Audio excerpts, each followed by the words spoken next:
بسم اللہ الرحمن الرحیم نحمده ونصلی ونسلم علی رسولہ الکریم اما بعد۔ ہمیں عقائد میں ایمان کا بیان رمضان المبارک میں فجر میں بیان ہوتا ہے۔ ایمان کہتے ہیں کسی کی بات کو کسی کے اعتماد پر یقینی طور سے مان لینا، اور شریعت میں اللہ کے رسول کی خبر کو صرف اللہ کے رسول کے اعتماد پر مشاہدہ کیے بغیر یقینی طور سے مان لینے کو کہتے ہیں۔ ایمان کی تفصیلات یہ ہے کہ اللہ کی ذات و صفات پر ایمان لانا، اللہ کے فرشتوں پر ایمان لانا، اللہ کی کتابوں پر ایمان لانا، اللہ کے رسولوں پر ایمان لانا، آخرت کے دن پر ایمان لانا، اور اس بات پر ایمان لانا کہ اچھی بری تقدیر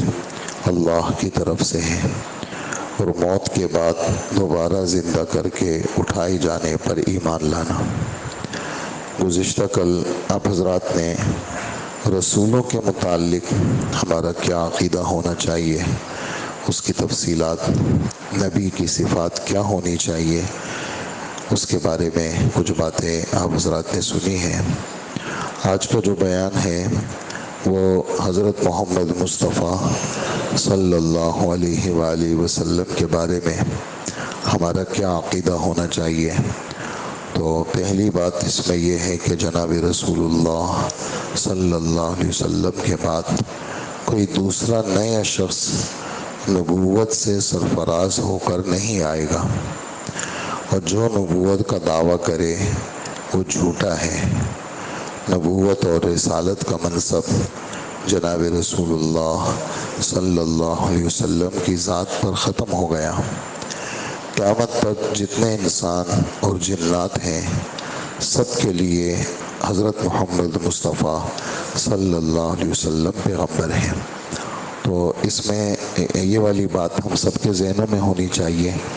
کہ حضور صلی اللہ علیہ وآلہ وسلم جب سے آپ نے نبوت کا دعویٰ کیا ہے اس وقت سے لے کر کے قیامت کے دن تک سارے انسانوں میں مسلمان بھی داخل ہیں اور سارے انسانوں میں کافر بھی داخل ہیں۔ دیکھیں، امت کی دو قسمیں ہیں، ایک ہے امت اجابت اور ایک ہے امت دعوت۔ لفظ اجابت کا ترجمہ ہے قبول کرنا، لفظ اجابت کا ترجمہ ہے قبول کرنا۔ تو جتنے بھی ایمان والے ہیں وہ سب امت اجابت میں شامل ہیں، ہم سب امت اجابت ہیں۔ ہمارے لیے پیغمبر حضور صلی اللہ علیہ وآلہ وسلم ہیں، اور پہلے دن سے لے کر یعنی جب سے آپ نے نبوت کا اعلان کیا ہے اس وقت سے لے کر آخری دن تک جتنے بھی مسلمان ہوں گے ان سب کے لیے آپ پیغمبر ہیں، اور جتنے بھی کافر ہیں ان سب کے رسول بھی آپ ہی ہیں۔ وہ امت دعوت ہے، یعنی انہوں نے اگرچہ ہمارے نبی کو قبول نہیں کیا لیکن وہ ہماری نبی کے امت میں شامل ہیں، وہ امت سے خارج نہیں۔ ہم یہ نہیں کہہ سکتے کہ جی آپ حضور کی امت نہیں ہیں، یہ جملہ نہیں کہہ سکتے، وہ حضور کے امت میں سے ہیں۔ اور حضور صلی اللہ علیہ وآلہ وسلم کو اللہ پاک نے کافروں کے لیے بھی بھیجا ہے، اور یہ بات جتنے جو آپ سن رہے ہیں یہ دلائل سے خالی نہیں ہے، یعنی اس کے دلائل ہیں باقاعدہ قرآن پاک میں۔ وَمَا أَرْسَلْنَاكَ إِلَّا كَافَّةً لِلنَّاسِ بَشِيرًا وَنَذِيرًا۔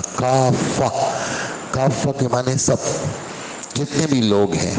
ان سب کے لیے آپ کو بشیر اور نذیر بنایا۔ بشیر معنی جنت کی خوشخبری دینا، اور نذیر کے معنی دوزخ سے ڈرانا۔ اور اللہ کے رسول قیامت تک کے نبی ہیں۔ قرآن پاک چونکہ قیامت تک کی کتاب ہے تو 9ویں پارے کی آیت ہے، اس میں اعلان ہے کہ قُلْ يَا أَيُّهَا النَّاسِ إِنِّي رَسُولُ اللَّهِ إِلَيْكُمْ جَمِيعًا۔ آپ اعلان فرما دیجئے، اے لوگوں میں تم سب کے لیے اللہ کا بھیجا ہوا رسول ہوں۔ یعنی یہ جملہ اتنی تاکیدات کے ساتھ ہے، یہ جو علی یا ایھا الناس علیکم جمیعا، یا ایھا الناس سب، علیکم سب، جمیعا سب، جمیعا علیکم کی تاکید ہے، تو یا ایھا الناس میں بھی سب، اور علیکم بھی سب، اور جمیعا بھی سب، کوئی اس میں خارج نہیں ہے، سب کے لیے اللہ کے رسول صلی اللہ علیہ وسلم وہ پیغمبر ہیں، بھیجے گئے ہیں۔ ایک بات، دوسری بات یہ ہے کہ آپ آخری پیغمبر ہیں، آپ کے بعد کوئی پیغمبر نہیں آئے گا۔ یہ تقریباً حضرات میں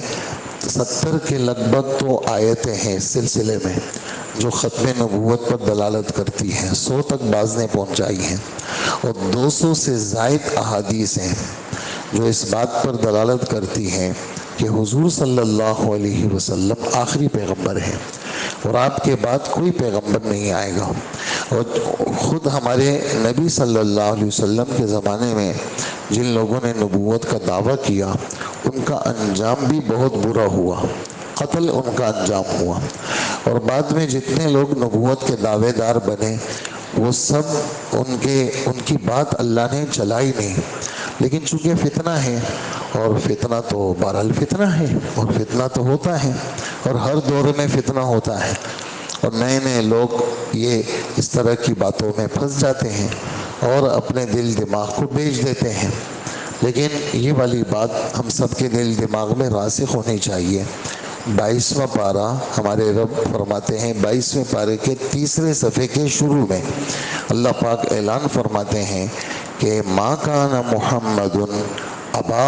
احد من رجالکم ولکن رسول اللہ وخاتم النبیین۔ حضرت محمد مصطفیٰ صلی اللہ علیہ وسلم تمہارے مردوں میں سے کسی کے والد نہیں ہیں، یعنی بدنی والد نہیں ہے، نسبی والد نہیں ہے، روحانی والد تو ہیں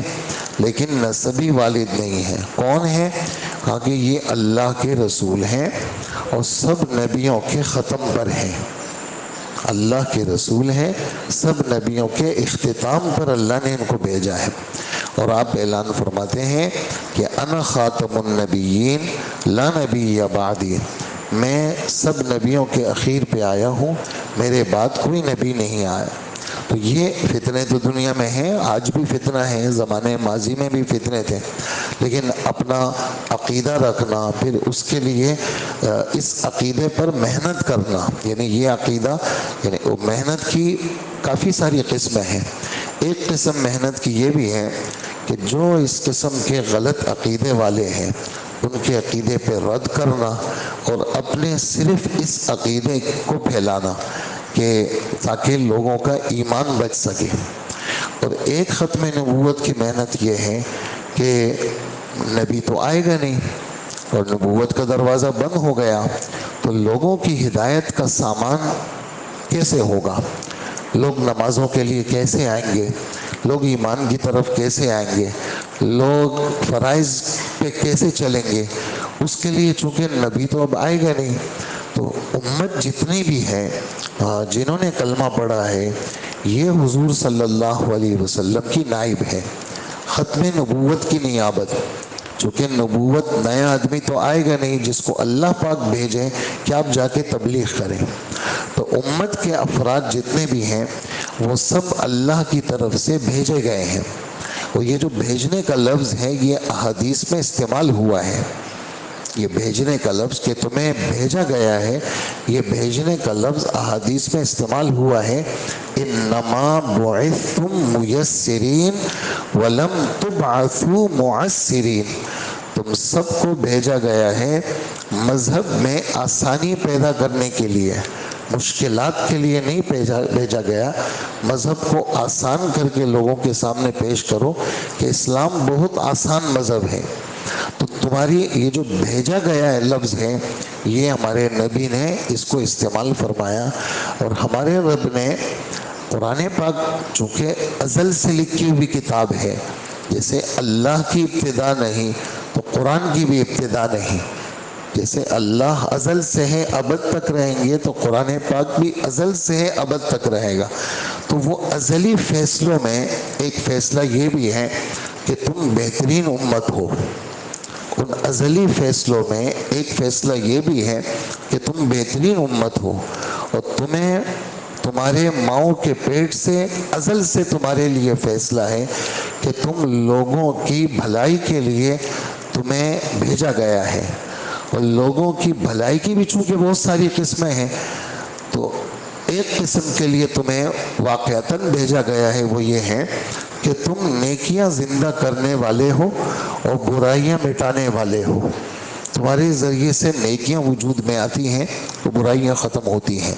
تو ختم نبوت کی جہتیں الگ الگ ہیں۔ ایک جہت جو اس عقیدے پہ زد لوگ ڈالتے ہیں اور کہتے ہیں کہ نہیں، نعوذ باللہ، نبوت نبی پر ختم نہیں ہوئی، فلانا فلانا بھی نبی ہو سکتا ہے۔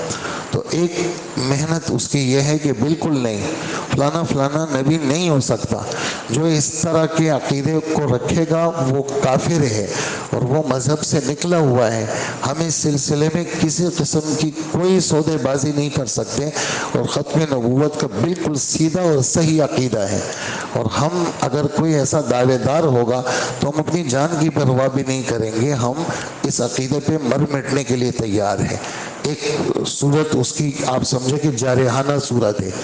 اور صحابہ کرام اس طرح جارحانہ والے بھی تھے کہ جو اس طرح شرافت والی زبان نہیں سمجھتے تھے تو وہ جارحانہ انداز تھا۔ ایک اس کی صورت مثبت انداز کی ہے کہ اللہ کے رسول صلی اللہ علیہ وآلہ وسلم کے بعد کوئی نبی نہیں آئے گا، اب نبوت کی جو ذمہ داری ہے وہ کون نبھائے گا؟ وہ یہ افراد نبھائیں گے۔ وہ لوگوں کے پاس جائیں گے، لوگوں کے اوپر محنت کریں گے، لوگوں کا دل دماغ مذہب کی طرف لائیں گے۔ تو ایک تو عقیدہ رکھنا ہے، اور ایک اس عقیدے کی محنت کے اندر اپنے آپ کو شامل سمجھنا اور اللہ کی طرف سے بھیجا ہوا سمجھنا۔ دوسرا یہ ہے کہ حضرت محمد مصطفیٰ صلی اللہ علیہ وسلم تمام مخلوقات، بلکہ آپ کی اپنی جان، آپ کے ماں باپ، آپ کی اولاد، سب سے زیادہ اگر محبت کسی کے ساتھ دل میں رکھنی ہے تو وہ حضور صلی اللہ علیہ وسلم کی ذات گرامی ہے۔ اور یہ محبت یہ عقلی اور شرعی ہوتی ہے، طبعی کا مطالبہ نہیں ہے۔ وجہ اس کی یہ کہ طبیعت ہمارے کنٹرول میں نہیں ہے۔ میرے دل کا میلان، میرا تو اکلوتا ایک ہی بیٹا ہے اور میں تو سب کچھ میرا وہی ہے، یا میری فلانی فلانی چیز ہے اور میرا دل تو وہاں اٹکا ہوا ہے۔ اس کا مطالبہ نہیں ہے کیونکہ یہ بس میں نہیں ہے۔ کس کا مطالبہ ہے؟ یعنی محبت عقلی کا مطالبہ ہے کہ عقل سے تھوڑا سا اس بات کا آپ اندازہ لگائیں کہ ہم سب کے لیے اگر اللہ کے رسول نہ ہوتے تو ہم کہاں ہوتے؟ آپ کی محنت، آپ کی کوشش، آپ کی برکت سے اللہ پاک نے ہمیں آپ کا اللہ کا تعارف کرایا، قرآن کا تعارف کرایا۔ آپ کی برکت سے سب کچھ ہے، اور آپ وجہ کائنات ہیں، اور آپ سب کچھ ہیں۔ اس وجہ سے یہ اعلان کیا کہ تم مومن ہی نہیں ہو سکتے جب تک محمد صلی اللہ علیہ وسلم تمہارے دل دماغ میں محمد صلی اللہ علیہ وسلم چھائے ہوئے نہ ہو۔ تو یہ سوچ پھر آگے اتنی بڑھ جائے کہ تمہاری طبیعت پہ چھا جائے کہ حضور صلی اللہ علیہ وآلہ وسلم کی محبت وہ ہر چیز سے زیادہ ہونی چاہیے، اور اللہ کے رسول کا تذکرہ پہ اسی وجہ سے درود کا حکم ہے کہ درود زیادہ پڑھیں، اور درود کی برکت سے اللہ کے رسول کی محبت بڑھتی ہے۔ اسی وجہ سے حکم ہے کہ سنت کا خیال رکھیں، ایک ایک چیز میں سنت کو دیکھیں کہ سنت کی برکت سے بھی کیا ہوتی ہے، اللہ کے رسول کی محبت بڑھتی ہے۔ اور ایک یہ ہے کہ آسمان سے جو حکم آیا اس حکم کو زندہ کرنے میں آگے بڑھنا، کیونکہ اللہ کے رسول نے ان احکامات کو زندہ کیا تو ہم بھی اس محنت میں لگیں گے۔ اس کی برکت سے بھی حضور صلی اللہ علیہ وسلم کی محبت وہ ہمیں نصیب ہوگی۔ اور تیسرا یہ ہے کہ حضور صلی اللہ علیہ وسلم پر کثرت سے درود بھیجنا، جیسے میں نے ابھی آپ کی خدمت میں عرض کیا، یہ بھی آپ کی محبت کا سبب ہے۔ اور چوتھی بات جو ہمارے ذہنوں میں ہونی چاہیے کہ حضور صلی اللہ علیہ وآلہ وسلم اپنی قبر مبارک میں زندہ ہیں حیات برزخی کے ساتھ۔ لیکن یہ حیات برزخی عام مسلمانوں کے مقابلے میں زیادہ قوی ہے۔ اللہ کے رسول کی روح کا رشتہ جسم کے ساتھ اتنا زیادہ قوی ہے کہ حیات دنیاوی کے ساتھ اس کو بہت قرب ہے۔ اسی بنا پر مطلقاً حیات کا اطلاق کیا جاتا ہے، اور یہ کہا جاتا ہے کہ اللہ کے رسول صلی اللہ علیہ وسلم اپنی قبر مبارک میں زندہ ہے۔ اسی وجہ سے یعنی زندہ ہے، اس کے کیا آثار باہر نمودار ہوئے کہ جی اللہ کے رسول قبر میں زندہ ہے، آپ پر موت آ گئی ہے، اور آپ صلی اللہ علیہ وسلم کے بارے میں اللہ پاک فرماتے ہیں انک میت، آپ پر موت تو آ گئی ہے، اس دنیا سے آپ پردہ فرما گئے ہیں، لیکن جب آپ برزخ میں چلے گئے، اس دنیا کے آڑ والی جگہ میں چلے گئے، تو آپ کی روح کا رشتہ آپ کے بدن کے ساتھ اللہ جل جلالہ نے ایسا جوڑ دیا ہے کہ اس میں جتنے اہل سنت والجماعت ہے اس وقت سے لے کر آج تک ان میں سے کسی کا کوئی اختلاف نہیں ہے حضور صلی اللہ علیہ وآلہ وسلم کی زندگی کے متعلق، اور اس روح کا رشتہ آپ کی زندگی کے ساتھ بدن کے ساتھ وہ اتنا مضبوط ہے کہ نبی جتنے گزرے ہیں ان میں سے کسی کی میراث تقسیم نہیں ہوتی۔ حالانکہ آدمی مر جاتا ہے تو مر گیا تو اس کی میراث تقسیم ہو جاتی ہے، اللہ کے رسول کی میراث تقسیم نہیں ہوئی کسی بھی نبی کی۔ اور آپ کا یہ اعلان ہے وفات کے زمانے میں، حضرت ابو بکر نے اس ارشاد کو واضح کیا، کیا نحن معشر الانبیاء ما ترکنا صدقہ لا نورث، ہم جو نبیوں کی جماعت ہیں، ہم جتنا مال چھوڑ جاتے ہیں وہ اللہ کے نام پہ خیرات ہوتا ہے، اور ہمارا کوئی وارث نہیں ہوتا۔ حتیٰ کہ جب حضرت فاطمہ رضی اللہ عنہ نے میراث کا مطالبہ کیا تو حضرت ابو بکر رضی اللہ عنہ نے حضرت فاطمہ رضی اللہ عنہ کو یہ والی حدیث سنائی، فرمایا جس طرح اللہ کے رسول اپنی زندگی میں اپنے بچوں کا، گھر والوں کا خیال کرتے تھے، ہم اسی طرح خیال رکھیں گے، لیکن آپ لوگ اگر یہ کہیں کہ حضور کے مال کا فلانا فلانا حصہ ہمیں مالک بنا دو تو ہم مالک نہیں بنا سکتے، اس لیے کہ اللہ کے رسول کی میراث تقسیم نہیں ہوگی۔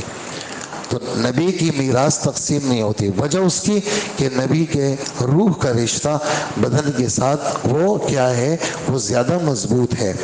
اسی طرح ازواج مطہرات جو نبی کی بیویاں ہوتی ہیں، وہ عام آدمی کا انتقال ہوا، 4 مہینے 10 دن عورت نے عدت گزاری تو دوسرے آدمی کے لیے حلال ہو جاتی ہے۔ اللہ پاک فرماتے ہیں کہ کوئی حرج نہیں ہے فیما فعلن فی انفسہن بالمعروف، یہ عورتیں عدت کے بعد اگر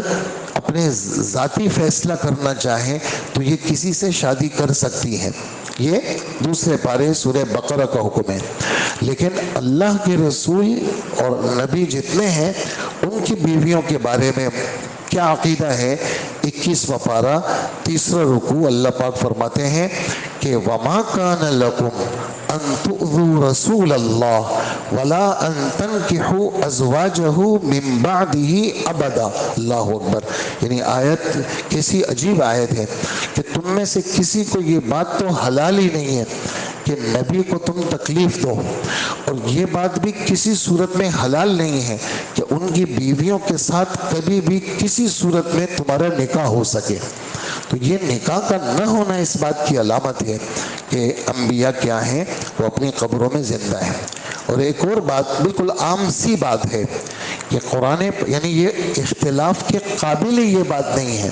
لیکن بہت سارے لوگ اس کے اندر ایسے ہیں کہ نعوذ باللہ نبی کے بارے میں کہتے ہیں کہ نعوذ باللہ نبی کیا ہے، بس وفات کے بعد بالکل مردہ ہے بس۔ تو اگر کسی کا کوئی یہ سوچ ہے کسی کی، اور وہ اگر ایمان بھی ہے، اس کے پیچھے نماز بھی نہیں ہوتی، یعنی نماز بھی نہیں ہوتی، وجہ اس کی یہ کہ ایک صریح بات ہے کہ بھائی شہید اس کو اللہ پاک کہتے ہیں کہ وہ زندہ ہے، تو شہید کا مرتبہ جا کر کے 3 نمبر پہ آتا ہے، نبی پہلے ہے، صدیق 2 ہیں، شہید بعد میں ہے، تیسرا نمبر ہے۔ جب تیسرے نمبر والے کے بارے میں آیات میں آتا ہے کہ وہ زندہ ہے اور اللہ پاک ان کے لیے رزق کا انتظام کرتے ہیں، جب تیسرے نمبر والے کے لیے موت کے بعد زندگی کا ثبوت قرآن میں موجود ہے، تو پہلے نمبر والے کے اوپر کیا اشکال ہے؟ پہلا نمبر والا بھی وہ قبر میں زندہ ہے اور وہ اعلان کرتا ہے، صحابہ نے کہا اللہ کے رسول آپ کہتے ہیں کہ میں موت کے بعد درود مجھ پہ پیش کیا جاتا ہے اور میرے اوپر جو ہے نا درود بھیجا کرو، میں تو جمعے کے فرشتے آتے ہیں تمہارا درود و سلام پہنچاتے ہیں اور جو میری قبر پہ پڑتا ہے میں اس کو سنتا ہوں، تو موت کے بعد تو آپ ہی نے فرمایا کہ بندہ مٹی میں مل جاتا ہے، تو ہم کیسے آپ پر درود بھیجیں؟ تو اللہ کے رسول نے کیا جواب دیا کہ دیکھو ان اللہ حرم علی الارض اجساد الانبیاء ان تاکلها، بے شک بات ہے اللہ نے زمین پر حرام کر دیا ہے کہ وہ نبیوں کے جسم کو نہیں کھا سکتی، نبی کا بدن صحیح سالم رہتا ہے۔ جب شہید کتنے سارے شہداء دیکھے گئے کہ سینکڑوں سال ہو گئے اور شہید جب کھولا گیا اس کا بدن، یعنی ہمارے پاکستان ہی کے بھاولپور کے ایک ڈاکٹر ہیں، وہ اپنے دوست کے بعد وہاں گئے ملنے کے لیے سعودی عرب، تو وہ دوست بیچارے اس دن بیمار تھے اور ڈاکٹر تھے، تو مریض انہوں نے کہا آپ مریض دیکھ لیں۔ پھر وہ کہنے لگا کہ میں مریضوں کو دیکھنے لگا تو اس میں دیہات کا ایک رہنے والا، وہ میں نے اس کو دیکھا تو اس نے قصہ سنایا، وہ تھا مدینہ منورہ کا احد، جو جہاں حضرت حمزہ اور ان حضرات کے بدن مبارک دفن ہیں شہدائے احد، اس محلے کا تھا۔ تو اس نے کہا کہ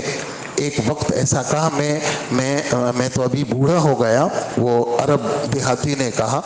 لیکن میری جوانی کے اندر ایک وقت ایسا آیا تھا کہ جس میں حضرت حمزہ رضی اللہ تعالی عنہ اس زمانے کے امیر کے خواب میں آئے تھے کہ مجھے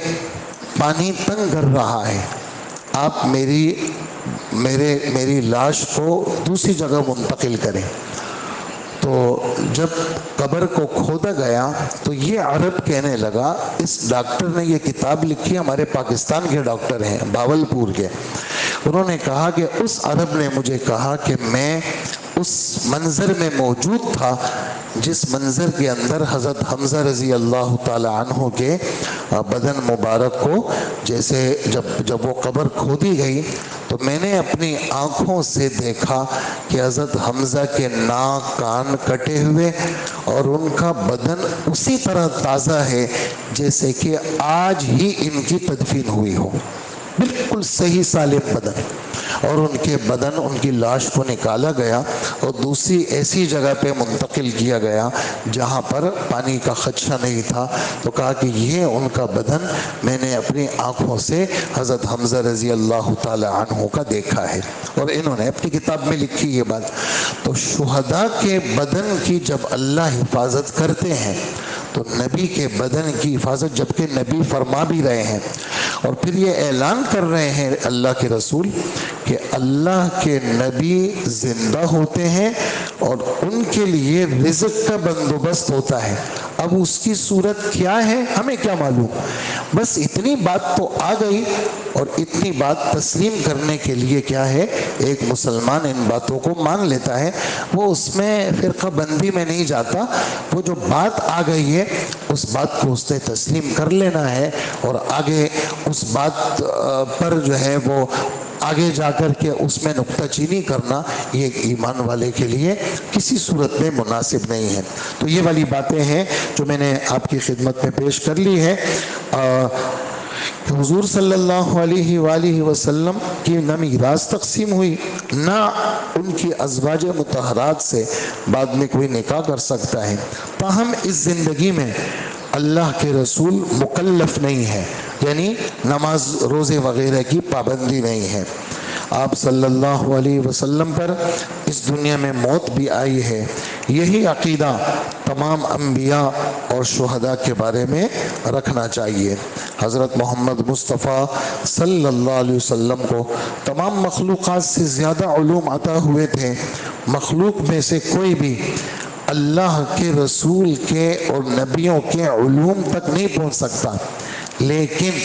یہ والی بات کہنا کہ اللہ کے رسول یا نبیوں کا علم خدا کے علم کے برابر ہو گیا، یہ بات گڑبڑ ہو جائے گی. اس لیے کہ خدا سے تو ان کو علم ملا ہے،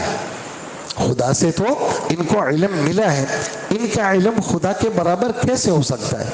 یعنی ایک شاگرد جس نے کسی سے لیا، کتنا ہی بڑا ہو جائے، ایک شاگرد بہت ہی بڑا آدمی بن گیا لیکن استاد ہے. ایک بیٹا بہت ہی بڑا آدمی بن گیا، اتنا بڑا کہ بس دنیا میں کوئی بڑا نہیں، لیکن اپنے باپ سے بڑا ہو سکتا ہے؟ آپ سے کہہ رہا ہوں نہیں ہو سکتا. باپ ہے، ماں ہے. یعنی ایک آدمی کتنا بڑا بزرگ بن جائے، کتنا بڑا اللہ والا، لیکن اس کا باپ بہرحال اس کا باپ ہے، اس کی ماں ہے، استاد ہے. تو اللہ کے رسول صلی اللہ علیہ وسلم ہر لحاظ سے قابل احترام سب چیزوں میں، لیکن خدا سے بڑا کر دیں ہم، اور جو خدا کا درجہ ہے وہ نبی کو دے دے، تو یہ بات کیا ہو جائے گی؟ یہ مشکل ہو جائے گی. ہم اس کو اس طرح نہیں کر سکتے جس سے ہمارے ایمانوں پہ زد پڑے. اللہ کے رسول کو ہر طرح بڑائی حاصل ہے، لیکن اللہ کے رسول کا جو علم ہے وہ اللہ کے برابر ہو جائے یا بڑھ جائے، یہ بات ہم نہیں کہہ سکتے. ہاں، مخلوقات میں محمد صلی اللہ علیہ وسلم سے بڑھ کر کوئی بھی عالم نہیں ہے. آگے اور باتیں ہیں انشاءاللہ کل پھر عرض کریں گے. اللہ پاک عمل کی توفیق عطا فرمائے.